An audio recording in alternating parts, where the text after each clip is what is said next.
Good morning friend, मैं सुप्रिया स्वागत करती हूँ आपका डिकोड एग्जाम में।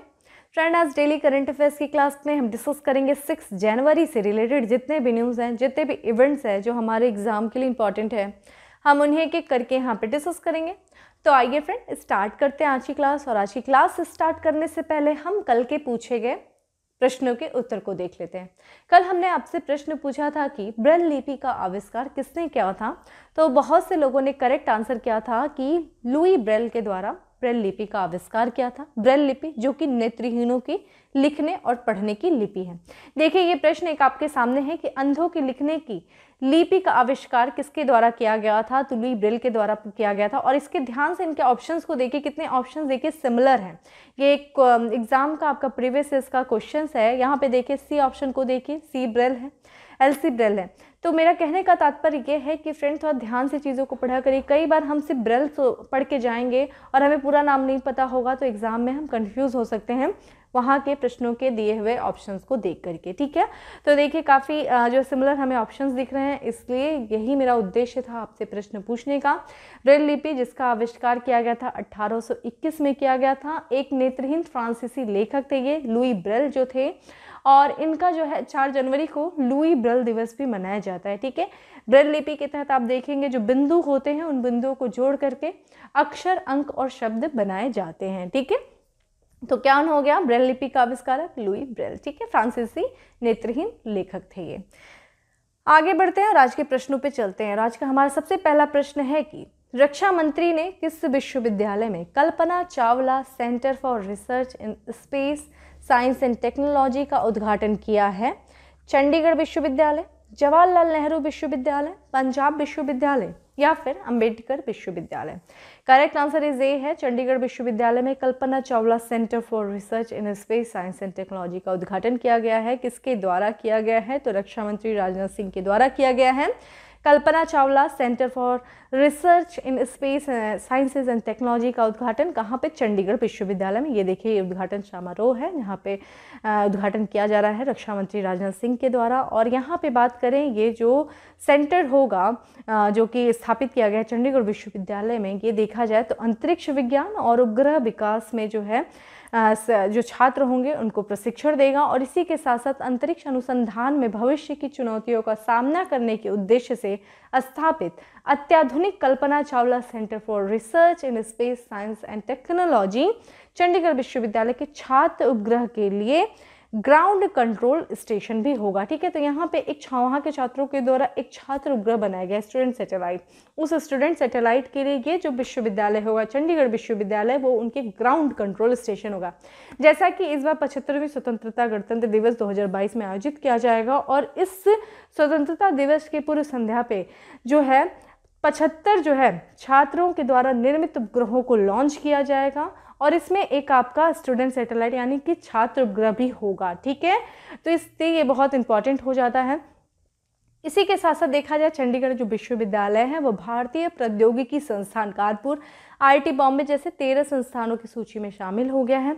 और इतना ही नहीं फ्रेंड, जो यहाँ पे चंडीगढ़ जो विश्वविद्यालय है वो क्या है, अब अपने खुद के ही उपग्रहों को डिज़ाइन और साथ ही साथ विकसित करने वाला भी उत्तर भारत का पहला विश्वविद्यालय बन गया है। तो ये काफ़ी अच्छी बात है कि उत्तर भारत का पहला विश्वविद्यालय जो अपने खुद के ही उपग्रह सैटेलाइट को बनाएगा, खुद के उपग्रह के उसको विकसित करेगा, और इस तरह का उत्तर भारत का पहला सैटेलाइट जो विश्वविद्यालय वो हो गया है आपका चंडीगढ़ विश्वविद्यालय। ठीक है, चंडीगढ़ जैसा कि आप जानते हैं केंद्र शासित प्रदेश, और ये 2 राज्यों की राजधानी है, कौन से, पंजाब और हरियाणा की। ठीक है, अब आते हैं हम अगले प्रश्नों पे जो कि है निम्नलिखित में से 8 कोर सेक्टर में शामिल नहीं है। ठीक है, देखिए 8 कोर सेक्टर्स होते हैं, उसमें 8 चीज़ें सेक्टर्स होते हैं, जिसमें एक जो है ऑप्शन में शामिल नहीं है, कोयला, कच्चा तेल, एथेनॉल या फिर उर्वरक। करेक्ट आंसर इज सी है, एथेनॉल जो है वो 8 कोर सेक्टर्स में शामिल नहीं है, बाकी कोयला, कच्चा तेल, उर्वरक ये जो है शामिल है। यहाँ पे देख लेते हैं 8 कोर सेक्टर्स जो कि हाँ किसी भी देश की इकोनॉमी में एक अहम भूमिका निभाते हैं इकोनॉमी को बढ़ाने में, जिसमें 8 उद्योग होते हैं। और इन 8 उद्योगों में कौन कौन से हैं, कोयला है, कच्चा तेल है, प्राकृतिक गैस है, रिफाइनरी उत्पाद है, उर्वरक है, इस्पात है, सीमेंट है और बिजली है। जैसा कि आप यहाँ पे पिक्चर देख रहे हैं, और ये आप देख रहे हैं कि किसी भी अर्थव्यवस्था में इनकी प्रमुख रूप से जो है ये महत्वपूर्ण होते हैं, और ये ऐसे उद्योग होते हैं जिन्हें मुख्य रूप से किसी भी अर्थव्यवस्था का बुनियाद माना जाता है। ठीक है, आप यहाँ पे पिक्चर से ही ये चीज़ देख लेते हो कि इनके बिना, इनकी अगर ग्रोथ नहीं है तो यानी कि किसी भी राष्ट्र की ग्रोथ नहीं है। ठीक है, इनमें देखा जाए औद्योगिक उत्पादन सूचकांक में शामिल मदों में भारत कितना प्रतिशत शामिल है, 40.27% शामिल है। और भारत के आधार पर देखा जाए तो ये 8 प्रमुख जो क्षेत्र के उद्योग, उनके भार के घटते क्रम देखा जाए, सबसे ज़्यादा जिसका भार है ये देखिए घटते क्रम है, असेंडिंग ऑर्डर में होगा। तो यहाँ पे देखा जाए, माफ़ करिएगा, डिसेंडिंग ऑर्डर में है। तो यहाँ पे सबसे ज़्यादा जो है वो है आपका रिफाइनरी उत्पाद है, फिर उसके बाद देखा जाए तो बिजली है, फिर स्टील है, कोयला है, कच्चा तेल है, प्राकृतिक गैस है, सीमेंट है, उर्वरक है। ठीक है, ये आपको ध्यान होना चाहिए। पूछा है कि सबसे ज़्यादा भार किसका है, प्रश्न यहाँ से भी आता है। तो पहली बात, ये 8 कोर सेक्टर्स जो हैं इनके नाम आपको पता होने चाहिए। भार के अकॉर्डिंग जो है यहाँ पे आपको प्रतिशत पता होने चाहिए। सबसे ज़्यादा भार जो कि रिफाइनरी, सबसे कम हमें उर्वरक देखने को मिलता है। बात करते हैं इंडेक्स ऑफ इंडस्ट्रियल प्रोडक्शन की, तो IIP का ये क्या है, एक तरीके का संकेतक है जो यह निश्चित अवधि के दौरान, जो ये बताता है कि एक निश्चित अवधि के दौरान औद्योगिक उत्पादन के उत्पादन की मात्रा में परिवर्तन को बताता है। ठीक है, कि किसी भी एक निश्चित अवधि होती है, उस अवधि के दौरान जो है ये किसी भी औद्योगिक उत्पाद के उत्पादन की मात्रा में किस तरह का परिवर्तन आया, घटा है, बढ़ा है, ये बताता है। देखिए, जब हम किसी चीज़ को कंपेयर करते हैं तो कुछ आधार रख करके कंपेयर करते हैं। ठीक है, तो आप हमें कमेंट बॉक्स में आंसर करिए कि IIP का जो है वो आधार वर्ष क्या है, कि किस आधार पे वो बताता है कि ये जो है औद्योगिक उत्पाद का जो उत्पादन है उनकी मात्रा में किस तरीके का परिवर्तन आ रहा है, ऋणात्मक परिवर्तन आ रहा है कि सकारात्मक परिवर्तन आ रहा है, वो आधार वर्ष क्या है।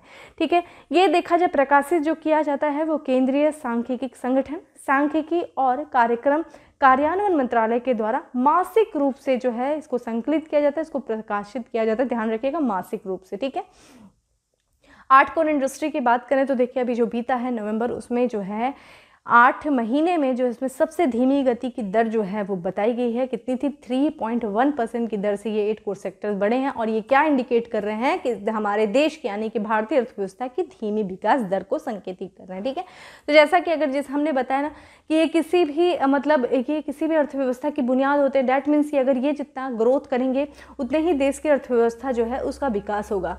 लेकिन जब हम इनकी ग्रोथ स्लो देखते हैं तो यानी कि उस देश की भी इकोनॉमी स्लो चल रही है। और जैसा कि आप पैंडेमिक को देखें, पैंडेमिक की वजह से बहुत ही ज़्यादा जो है हमें प्रभाव दिखा हर सेक्टर्स में, तो इसकी वजह से ये क्षेत्र प्रभावित हुए हैं। और यहाँ पे देखा जाए जो है 2 सेक्टर्स को छोड़ दिया जाए तो बाकी सब में सकारात्मक वृद्धि दर्ज की गई है। और ये 2 सेक्टर जिसमें ऋणात्मक जो वृद्धि दर्ज की गई थी वो सेक्टर कच्चे तेल था और सीमेंट था। ठीक है, कंस्ट्रक्शन वगैरह के वर्ग में भी प्रभावित हुआ, काफ़ी प्रभाव हुआ। तो यही चीज़ था आपका जो हम लोग ने जानकारी लिया। तो आपको 8 कोर सेक्टर्स के बारे में पता होना चाहिए। आधार वर्ष मुझे कमेंट बॉक्स में करके आंसर करिए। ठीक है, और बाकी कौन सा सबसे ज़्यादा भार था, किसका कम है, किसका ज़्यादा है, ये ध्यान रखिएगा। ठीक है, अगले प्रश्न पर बढ़ते हैं। अगला है हमारा कि पेट्रोलियम और प्राकृतिक गैस मंत्रालय ने किसकी अध्यक्षता में ऊर्जा संक्रमण सलाहकार समिति का गठन किया है? अशोक तिवारी, अभिजीत मेहता, भारद्वाज, अमृतूर या फिर Tarun Kapoor? Correct answer is D है। तरुण कपूर की अध्यक्षता में ऊर्जा संक्रमण सलाहकार समिति का गठन किया गया है। और ये समिति बनाई गई है पेट्रोलियम और प्राकृतिक गैस मंत्रालय के द्वारा। और इस जो समिति का नाम क्या है? ऊर्जा संक्रमण सलाहकार समिति। ये सलाह देगी। और इस समिति के जो अध्यक्ष बनाए गए हैं वो पूर्व पेट्रोलियम सचिव हैं जिनका नाम है तरुण कपूर। ठीक है, चूंकि एक सलाहकार समिति है, ये एक रोड मैप तैयार करेगी और सरकार को सलाह देगी। किससे संबंधित? जैसा कि आप जानते हैं भारत सरकार ने एक लक्ष्य रखा है वर्ष 2070 तक शुद्ध शून्य उत्सर्जन का लक्ष्य। और आप लोगों ने COP26 भी देखा, काफ़ी हम लोगों ने इस पर चर्चा किया था। और COP26 जो कि यूनाइटेड किंगडम के वहाँ पे देखा जाए ग्लासगो में आयोजित किया गया था। और वहाँ पे देखा जाए सरकार के द्वारा भारत सरकार ने एक लक्ष्य रखा 2070 तक शुद्ध शून्य उत्सर्जन को प्राप्त करना। और इस लक्ष्य की प्राप्ति के लिए सरकार जो है अथक प्रयास कर रही है। और इसी प्रयास के तहत जो है इसी प्रयास की तरफ बढ़ते हुए सरकार जो है तेल और गैस क्षेत्र के लिए एक ऊर्जा संक्रमण रोड मैप तैयार करना चाह रही है। और इसी रोड मैप को तैयार करने के लिए जो है इस समिति का गठन किया गया है। और ये समिति जो है योजना बनाएगी। और इसमें देखा जाए ये जो समिति है वो रोड मैप तैयार करेगी किससे संबंधित, कि किस तरीके से चरणबद्ध चरण यानी कि स्टेप बाय स्टेप जो है किस तरीके से जीवाश्म ईंधन से स्वच्छ ऊर्जा की तरफ जो है पूर्ण संक्रमण या फिर किस तरीके से जीवाश्म ईंधन से हम किस तरीके से स्वच्छ ऊर्जा की तरफ बढ़ें, स्टेप बाय स्टेप तरीके से ये समिति उसका पूरा रोड मैप तैयार करेगी। और फिर 6 महीने के अंतर्गत जो है यानी कि मिड 22 के समय तक वो जो है सरकार को अपना रिपोर्ट देगी, ताकि सरकार का जो ये लक्ष्य है वो किस तरीके से प्राप्त किया जा सके उस पर सरकार जो है वो कार्य करे। ठीक है, यही था, ध्यान रखिएगा मोस्ट इंपॉर्टेंट कि ऊर्जा संक्रमण सलाहकार समिति जो गठित की गई है उसके जो अध्यक्ष हैं वो तरुण कपूर हैं। आगे बढ़ते हैं, नेक्स्ट प्रश्न पे चलते हैं।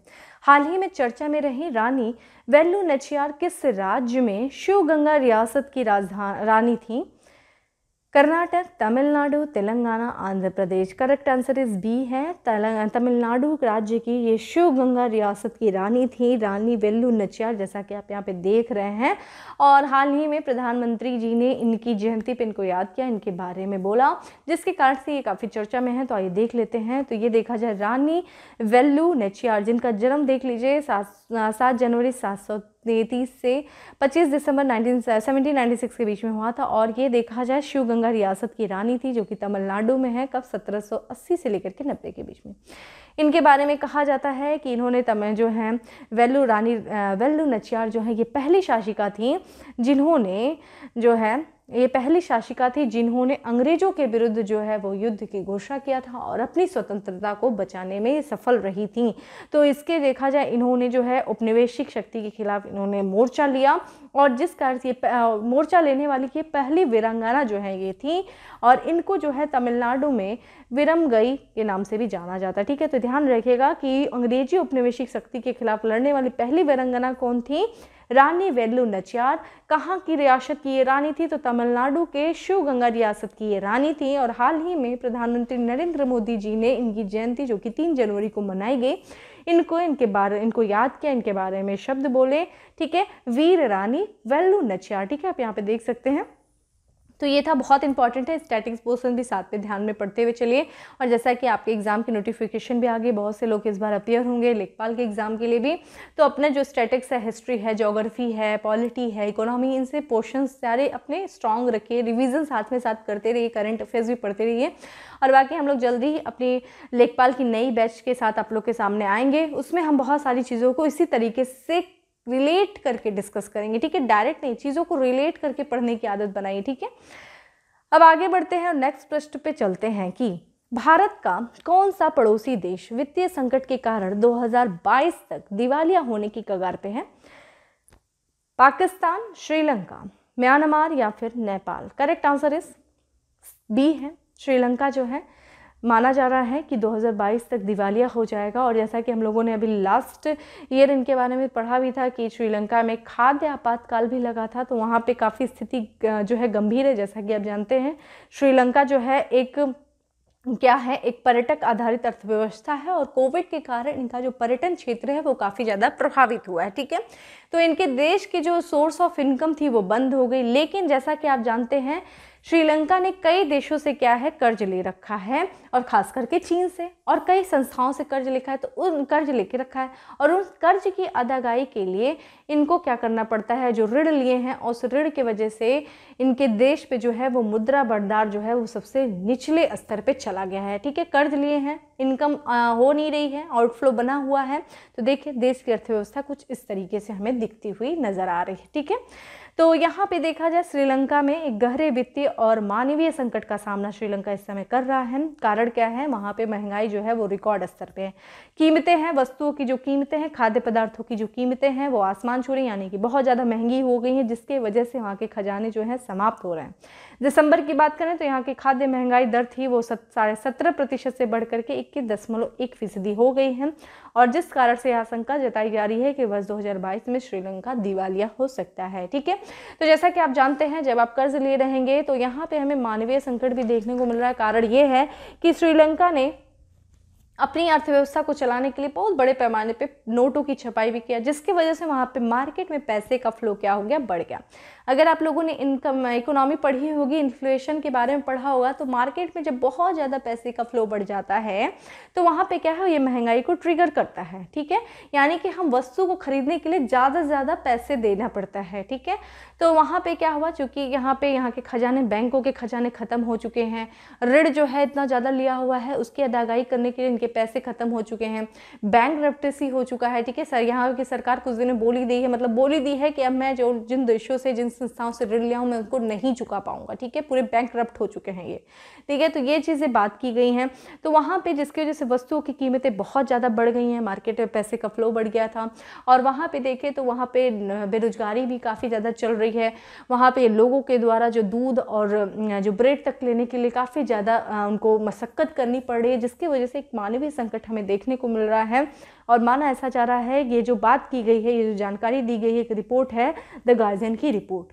ठीक है, इस रिपोर्ट में ये बताया गया है जो वहाँ के वर्तमान में राष्ट्रपति हैं गोटबाया राजपक्षे, उनकी नेतृत्व की जो सरकार है वो मंदी, यानी कि बहुत ज़्यादा महंगाई बढ़ गई है, बेरोजगारी बहुत ज़्यादा, इन्फ्लेशन बहुत हाई है। और कोरोना संकट काल के दौरान जो है वहाँ की जो पर्यटन, ये कोरोना संकट उनको काफ़ी ज़्यादा प्रभावित किया कोरोना, क्योंकि वहाँ की जो पर्यटन आधारित अर्थव्यवस्था वो पूरी तरीके से ठप हो गई है। ठीक है, और वहाँ पे जो है, और इसी के साथ साथ देखा जाए वहाँ पे जो सरकारी खर्च बहुत ज़्यादा हैं, क्योंकि वहाँ पे ऐसे वहाँ की इकोनॉमी को चलाने के लिए सरकार को अब अपने खर्च, अपनी जो रेवेन्यू उनसे पैसे निकालने पड़ रहे हैं।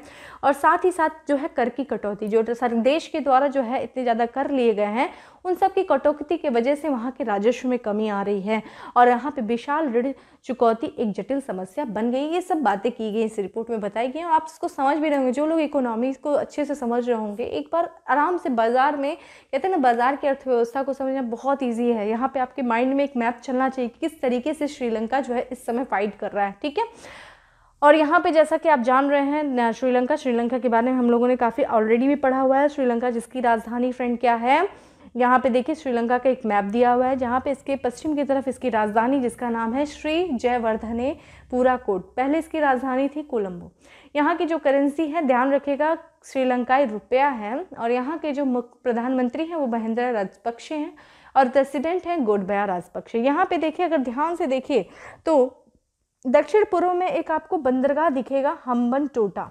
ठीक है, ये हम्बनटोटा बंदरगाह के विकास के लिए चीन से इसने ऋण लिया था श्रीलंका ने, जिसकी अदायगी नहीं करने के कारण चीन ने इस बंदरगाह को लीज पे ले लिया 100 वर्षों के लिए। ठीक है, तो ये भी बहुत बड़ी, चीन जो है सबसे अधिक जो है परेशानी का सबब बना हुआ है चीन को। श्रीलंका के लिए काफ़ी ज़्यादा भारी भरकम जो है कर्ज ले सका है और नहीं चुका पाने पे देखिए ये स्थिति आई है। अभी और भी देशों के साथ ऐसा होगा जिस तरह की चीन की नीति रही है। ठीक है, बाकी इम्पॉर्टेंट है ये। और हम लोगों ने अभी कुछ दिन पहले भी देखा कि भारत के भी द्वारा जो है श्रीलंका के बंदरगाहों को विकसित किया जा रहा है। यहाँ पे देखिए त्रिकोलमोई बंदरगाह है, जिसमें भारत जो है, माना ऐसा जा रहा है कि भारत के द्वारा इसको विकास किया जाएगा। ठीक है, अब आगे बढ़ते हैं, नेक्स्ट प्रश्न पे चलते हैं कि निम्नलिखित में से कौन सा राज्य सबसे ज़्यादा ODF गाँव में अव्वल है? तेलंगाना, हिमाचल प्रदेश, उड़ीसा या फिर Madhya Pradesh? Correct answer is a है, तेलंगाना राज्य जो है वो ODF गांव में क्या है, अव्वल है। और यहाँ पे देखें तो स्वच्छ भारत मिशन ग्रामीण चरण 2। ठीक है, स्वच्छ भारत मिशन की शुरुआत 2 अक्टूबर 2014 को किया गया था। उद्देश्य क्या था? सार्वभौमिक स्वच्छता प्राप्त करने के उद्देश्य से। और फिर ये जो है 2019 लक्ष्य रखा गया, तो उसके बाद चरण 2 आया। इसमें क्या किया गया, तो ODF प्लस की तरफ हम बढ़े और इसी के तहत जो है 31 दिसंबर 2021 को 21 तक खुले में शौच मुक्त गांव की सूची जो है जारी की गई और इस सूची में जो है तेलंगाना एक बार फिर से है पहले स्थान पर आ गया। तेलंगाना राज्य की बात करें तो 14,200 गांवों में यहाँ के जो ODF फ्री गाँव की, ODF प्लस गाँवों की जो संख्या है वो 13,737 है। वहीं पे अगर प्रतिशत देखें तो देख लीजिए 96.74, अगर हम राउंड फिगर देखें तो 97%। ठीक है, तो लगभग ओवरऑल जो यहाँ के गांव है वो ODF प्लस की सूची में है। ठीक है, इसके बाद देखा जाए तेलंगाना है जो कि 4,432 है। ठीक है, गांव 35.39% के साथ। और यहाँ पे कर्नाटक है जो कि 1,511 गांव यहाँ के ODF प्लस हैं। प्रतिशत देखें तो 5.59%।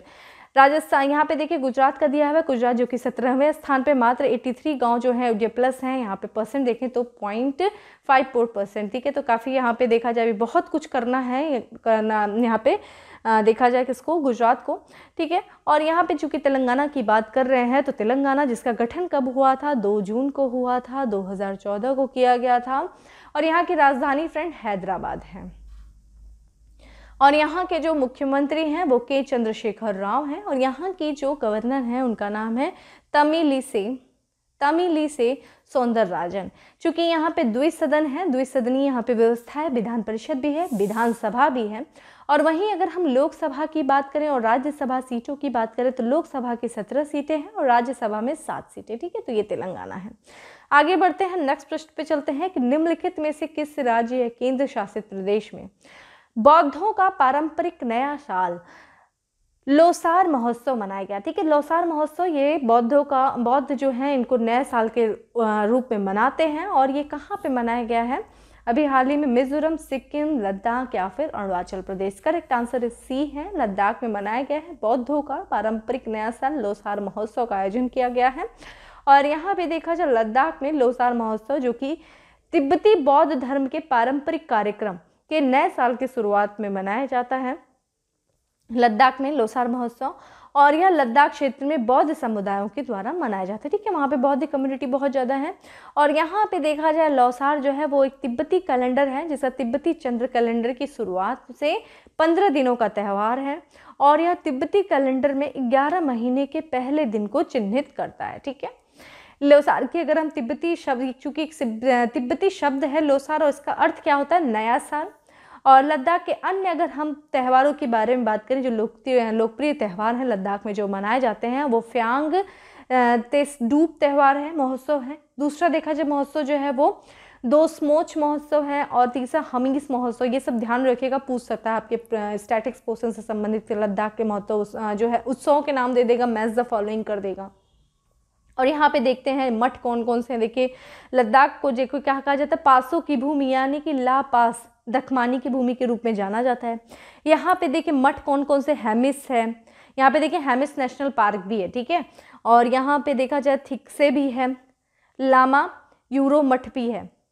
तो ये सारे मठ हैं जो कि आपको नाम पता होने चाहिए। सिक्किम के मठ आपके पता होने चाहिए, आपको कौन कौन से मठ जो हैं ये पता होने चाहिए, बहुत इंपॉर्टेंट है। यहाँ से प्रश्न पूछे जाते हैं मठों के बारे में, ठीक है। मैच द फॉलोइंग दे देगा। तो कुछ इतने भी तैयार करते रहिए, जब हम अभी क्लासेस लेंगे आपके यहाँ से संबंधित जो है आपके लेखपाल से संबंधित प्रश्न, तो वहाँ पे भी मैं आपको कुछ ऐसी चीज़ें बताती चलूँगी। बस आप लोग को जो बताया जा रहा है साथ में आप उसको भी करते हुए चलिए, बहुत हेल्प मिलेगी इससे, ठीक है। लद्दाख की बात करें फ्रेंड, लद्दाख जो एक जिसकी राजधानी लेह है और यहाँ के जो राज्यपाल हैं उनका नाम है राधा कृष्ण माथुर, जो है वो यहाँ के राज्यपाल उपराज्यपाल हैं, ठीक है। आइए बढ़ते हैं, नेक्स्ट प्रश्न पे चलते हैं कि निम्नलिखित में से किस स्थान पर हार्टफुलनेस इंटरनेशनल योग अकादमी की आधारशिला रखी गई है, ऋषिकेश, अहमदाबाद, चेन्नई, हैदराबाद। तो करेक्ट आंसर इज डी है, तेलंगाना की राजधानी हैदराबाद में हार्टफुलनेस इंटरनेशनल योग अकादमी के जो है आधारशिला रखी गई। किसके द्वारा रखी गई, तो केंद्रीय आयुष मंत्री श्री सर्बानंद सोनोवाल के द्वारा रखा गया है हैदराबाद में हार्टफुलनेस अंतर्राष्ट्रीय योग अकादमी की आधारशिला। यहाँ पे इस अकादमी में एक हॉल होगा जिसमें देखा जाए प्रत्येक हॉल में 100 जो है योग छात्र होंगे। और इसमें देखा जाए ये यहाँ किसी के साथ साथ परामर्श के लिए देखा जाए तो चिकित्सीय योग कक्ष और अन्य सुविधा भी यहाँ पे उपलब्ध होगी। और हार्टफुलनेस अकेडमी का योग प्रमाणन बोर्ड के साथ एक अग्रणी योग संस्थान के रूप में भी ये पंजीकृत है, ठीक है। तो ध्यान रखिएगा, ये डायरेक्ट प्रश्न है कि हार्टफुलनेस इंटरनेशनल योग अकादमी की आधारशिला रखी गई हैदराबाद में। नेक्स्ट है, हाल ही में चर्चा में रहा पांडु बंदरगाह किस राज्य में स्थित है, पश्चिम बंगाल में, असम में, केरल में, उड़ीसा में। Correct answer is B, Assam में स्थित है पांडु बंदरगाह, ठीक है। तो यहाँ पे देखा जाए केंद्रीय बंदरगाह, जहाज परिवहन और जल मार्ग एवं केंद्रीय आयुष मंत्री सर्बानंद सोनोवाल ने गुवाहाटी, जो कि असम का सबसे बड़ा शहर है, गुवाहाटी में पांडु बंदरगाह में पहुंचकर भारतीय अभ्यंतरीण जल प्राधिकरण के वरिष्ठ अधिकारियों के साथ एक महत्वपूर्ण बैठक में भाग लिया। केंद्रीय मंत्री सोनोवाल ने पांडु बंदरगाह में जहाजों के मरम्मत केंद्र की क्रियान्वयन और अन्य विभिन्न पहलुओं पर चर्चा किया। तो ठीक है, तो यहाँ पे जहाजों के मरम्मत केंद्र से संबंधित यहाँ पे चर्चा किया गया है और माना जैसा जा रहा है कि ये कार्य जो है जहाजों के मरम्मत केंद्र जो कार्य है, औपचारिक कार्य, ये इसी वर्ष मई 2012 में शुरू किया जाएगा पांडु बंदरगाह में, ठीक है, पांडु में। और इसके लिए सहयोग देखा जाए, तकनीकी सहयोग मुहैया कराया जाएगा किसके द्वारा? IIT मद्रास जो है इस केंद्र के साथ संयुक्त रूप से तकनीकी सहयोग मुहैया कराएगा, ठीक है, पांडु बंदरगाह। असम की बात करें, ये देखिए हमारा नॉर्थ ईस्ट का मैप है। नॉर्थ ईस्ट में फ्रेंड्स 7 सिस्टर्स हैं। 7 सिस्टर्स में एक महत्वपूर्ण असम है। असम जिसकी राजधानी है आपकी दीसपुर है, ठीक है, असम की राजधानी दीसपुर है और यहाँ का सबसे बड़ा शहर गुवाहाटी। और यहाँ के जो CM जो हैं वो हैं हेमंत बिस्वा शर्मा, जो है यहाँ के CM हैं। और यहाँ के जो गवर्नर हैं उनका नाम है जगदीश मुखी। जगदीश मुखी जो हैं वो यहाँ के गवर्नर हैं। लोकसभा राज्यसभा की सीटों की बात करें तो लोकसभा में 14 सीटें हैं, राज्यसभा में देखा जाए 7 सीटें हैं। असम देखा जाए पूरी तरीके से है ये जो है देशों से घिरा हुआ और इसकी जो अंतर्राष्ट्रीय सीमा हमें देखने को मिल रही है वो 2 देशों से मिलती है। एक आपका यहाँ देखिए बांग्लादेश है, दूसरा यहाँ पे भूटान। राज्यों से जो अपनी सीमा साझा कर रहा है, यहाँ पे पश्चिम से देखें तो पश्चिम बंगाल से कर रहा है, फिर उसके बाद मेघालय पूरी तरीके से असम से घिरा हुआ है। उसके बाद जितने 7 सिस्टर्स में से जो असम है उस सभी राज्यों से अपनी सीमा को साझा कर रहा है। यहाँ पे देखिए अरुणाचल प्रदेश से भी, नागालैंड से, मणिपुर से, मिजोरम से, त्रिपुरा से। तो प्रश्न ये सब पूछ सकता है कि 7 सिस्टर्स में से कौन सा, 7 बहनों में से कौन सा एक राज्य है जो सभी जो है बहनों से अपनी सीमा को साझा करता है? वो है असम, ठीक है, बहुत इंपॉर्टेंट है, ध्यान रखिएगा। और 2 अपने अंतर्राष्ट्रीय बाउंड्री भी साझा कर रहा है, भूटान से और बांग्लादेश से, ठीक है। आगे बढ़ते हैं और अंतिम प्रश्न पे चलते हैं कि फरवरी 2022 में आयोजित होने वाली बहुराष्ट्रीय नौसैनिक अभ्यास मिलन का आयोजन किस देश के द्वारा किया जाएगा? France, Bharat, France, Japan, Brazil. Correct answer is B, माफ करिएगा ए है, भारत के द्वारा किया जा रहा है। भारत जो है आयोजन कर रहा है इसका। और यहाँ पे देखा जाए मिलन का जो है अर्थ है, मतलब है बहुपक्षीय नौसेना अभ्यास। इस अभ्यास का मिलन जो है अभ्यास का आयोजन किया जाएगा। शुरुआत होगी 25 फरवरी 2022 से लेकर के 4 मार्च 2022 तक जो है आयोजन किया जाएगा। कहाँ पे? विशाखापट्टनम में किया जाएगा, विशाखापट्टनम में होगा। इस बहुराष्ट्रीय नौसैनिक अभ्यास के लिए भारत ने देखा जाए कुल कितने देशों को 46 मित्र देशों को आमंत्रण भेजा है, उनको आमंत्रित किया है कि वो भाग लेंगे। और इन देशों में देखिए कौन कौन है?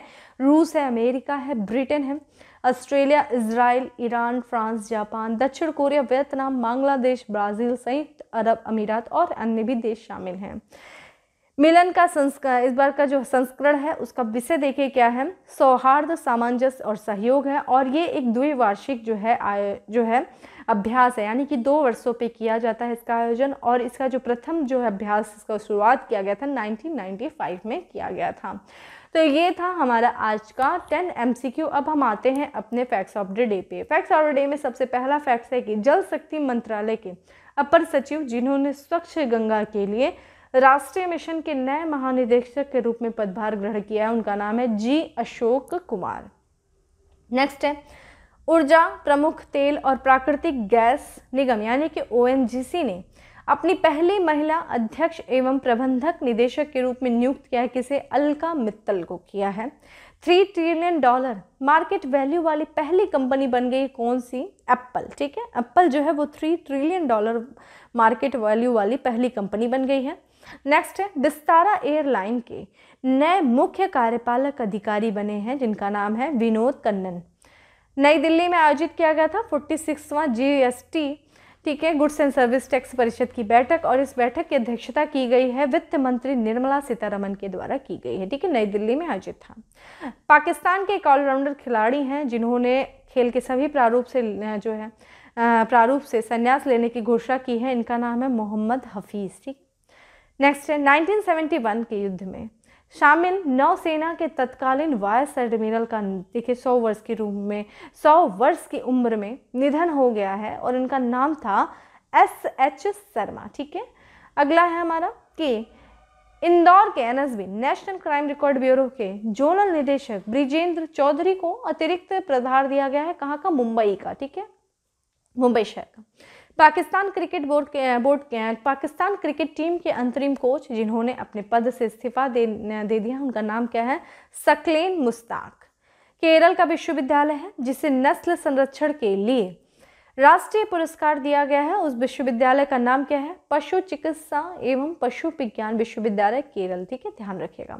ये थे हमारे 10 फैक्ट्स ऑफ द डे। अब आते हैं हम उत्तर प्रदेश स्पेशल में। उत्तर प्रदेश राज्य सरकार ने परिवहन निगम का अध्यक्ष नियुक्त किया है। किसे? राजेंद्र कुमार तिवारी को किया है परिवहन निगम का अध्यक्ष। मां नवजात ट्रैकिंग ऐप मंत्र का लोकार्पण किया गया किसके द्वारा? उत्तर प्रदेश के मुख्यमंत्री योगी आदित्यनाथ के द्वारा किया गया है। नेक्स्ट है हमारा आत्मनिर्भर कृषक समन्वित विकास योजना की शुरुआत की गई है किसके द्वारा? उत्तर प्रदेश सरकार के द्वारा। देखिए ये सब प्रश्न ना कुछ पुराने हैं, थोड़ा सा आप लोगों ने पढ़ा होगा, लेकिन फिर भी रिवीजन हम कर रहे हैं। ठीक है, अगला है हमारा कि मुख्यमंत्री योगी आदित्यनाथ द्वारा सर्वश्रेष्ठ दिव्यांग कर्मचारी का पुरस्कार दिया गया है किसे? अजय कुमार, नीतू द्विवेदी और फिर नागेंद्र कुमार को। अंतिम है हमारा कि गृह मंत्री अमित शाह के द्वारा उत्तर प्रदेश में शाकुंभरी विश्वविद्यालय का शिलान्यास किया गया कौन से जिले में? सहारनपुर जिले में किया गया। ठीक है, ये था हमारा उत्तर प्रदेश स्पेशल। अब आ जाते हैं क्वेश्चंस ऑफ द डे में कि राष्ट्रीय राजमार्ग 2 किस नदी पर स्थित है? ठीक है, राष्ट्रीय माफ करिए यहाँ पे जल मार्ग होना था। ठीक है, किस नदी पर स्थित है? राष्ट्रीय जल मार्ग 2। अब आते हैं, ठीक है, तो यहाँ पे जल मार्ग कर दीजिएगा कि राष्ट्रीय जलमार्ग 2 किस नदी पर स्थित है। कमेंट बॉक्स में आंसर करिए। अब हम इसी तरीके से हमारा था आज का करंट अफेयर्स, जिसकी पीडीएफ आपको हमारे टेलीग्राम ग्रुप में डिकोड एग्जाम में मिल जाएगी, जिसका लिंक आपको डिस्क्रिप्शन बॉक्स में दिया हुआ है। बाकी सेशन अच्छा लगा तो लाइक करना नहीं भूलें, ज़्यादा से ज़्यादा लोग को शेयर करें और चैनल पे पहली बार आए हैं तो सब्सक्राइब करना नहीं भूलें। बाकी फिर मिलते हैं अपने नेक्स्ट सेशन में, तब तक के लिए bye, have a good day, stay safe and stay happy.